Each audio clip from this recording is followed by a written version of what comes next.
بسم اللہ الرحمن الرحیم۔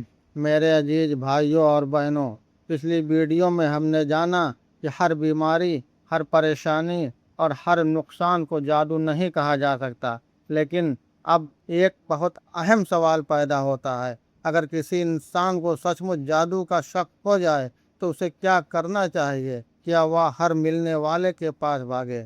کیا وہ ہر تعبیذ بیچنے والے کی بات مان لے؟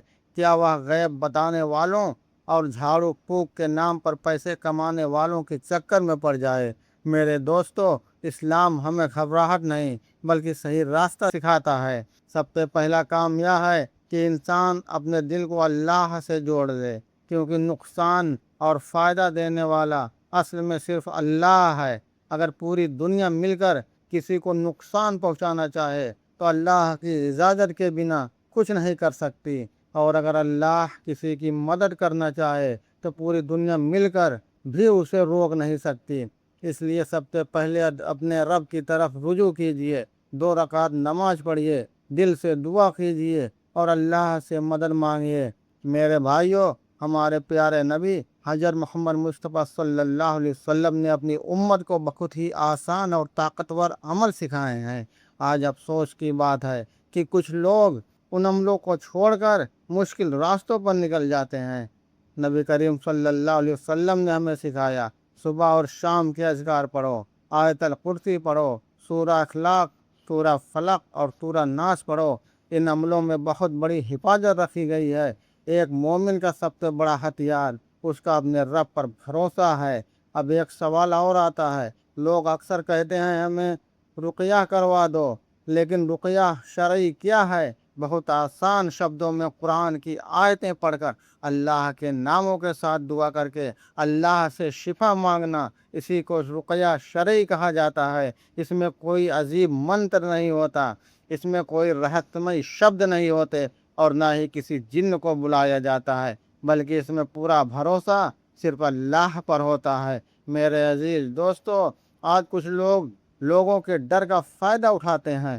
کوئی کہتا ہے تم پر بہت بڑا جادو ہے، کوئی کہتا ہے اتنے پیسے دو میں سب ٹھیک کر دوں گا، کوئی کہتا ہے مجھے تمہاری ماں کا نام بتاؤ، کوئی کہتا ہے میں غیب کی باتیں جانتا ہوں۔ یاد رکھیے، ایک مسلمان کو ایسے لوگوں سے بہت ساودھان رہنا چاہیے، کیونکہ غیب کا علم صرف اللہ کے پاس ہے، اور جو لوگ غیب جاننے کا دعویٰ کرتے ہیں ان سے دین نے دور رہنے کی تعلیم دی ہے۔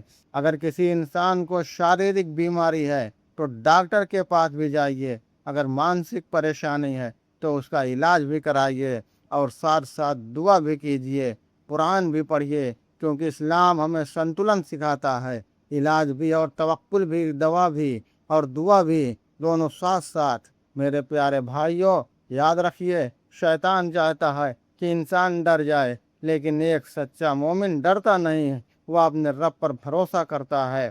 میرے عزیز بھائیوں اور بہنوں، اب سوال یہ ہے کہ اگر وہ ایک مسلمان جادو، شیطان کے وسوسوں اور ہر طرح کی برائی سے اپنی حفاظت چاہتا ہے تو اسے روزمرہ کی زندگی میں کیا کرنا چاہیے؟ اس کا جواب کسی انسان کی بنائی ہوئی کتاب میں نہیں بلکہ قرآن اور سنت میں موجود ہے۔ پہلی نصیحت، 5 وقت کی نماز۔